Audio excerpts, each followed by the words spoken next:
台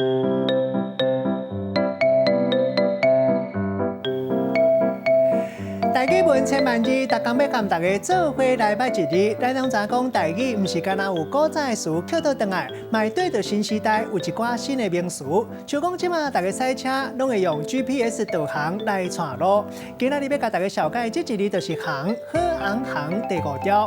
航本来意思就是讲驶船，咱讲航海。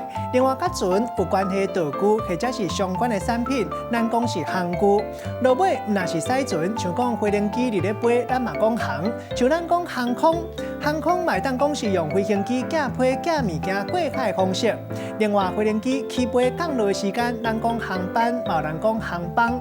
政府有关民用航空、飞行机的单位，咱讲民航局，带大家做伙来了解两个词。这两个词拢是较现代词。头一个读做航停，这个意思就是飞行机飞行器为起飞到降落这段飞行距离。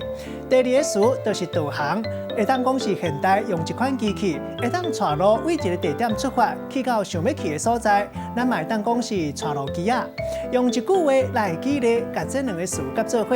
譬如讲，大家当咧计划休热要去外岛佚佗行搭，坐飞行机的航程差不多1点钟，刷来骑机车学倒摆，会当用导航来带路。今仔日小解这一日读做航，提供给观众朋友来参考。